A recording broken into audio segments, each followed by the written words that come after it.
The 2024 presidential election promises to be a showdown between two deeply unpopular candidates. One plagued by questions about his age and ability, the other facing federal criminal charges. But while a record 63% of American voters polled are unhappy with the options presented by the two major parties, Democrat and Republican, it is all but certain that the next president will belong to one of them, as have all presidents since 1856. The dominance of the two-party system may seem strange. The U.S. Constitution says nothing about political parties, and George Washington, himself the first and only president elected without representing a political party, warned against them in his farewell address. But even before Washington left office, two factions had formed within his own administration that would become the country's first political parties.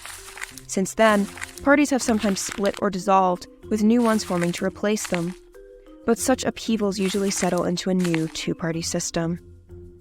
The main reason for this pattern is that the U.S. electoral system relies mostly on winner-take-all voting, where voters may only select one option, and the single candidate with the most votes wins the election. While this system has the benefit of simplicity, it encourages different factions and interests to cluster together into one party to have any chance of defeating their opponents, who, of course, will do the same. By contrast, countries with multi-party elections often have proportional representation in which each party receives a portion of parliamentary seats matching their share of the vote.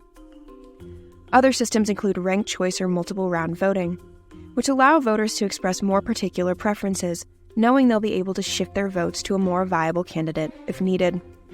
However, even multi-party elections often result in a liberal or left-wing coalition versus a conservative or center-right one.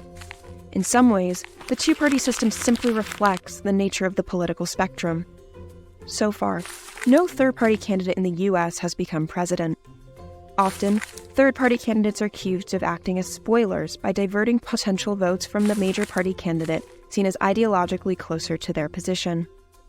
Still, as voters feel increasingly dissatisfied with their options, the 2024 election cycle has seen renewed calls for electoral reform and support for third-party candidates like Cornel West and Robert F. Kennedy Jr.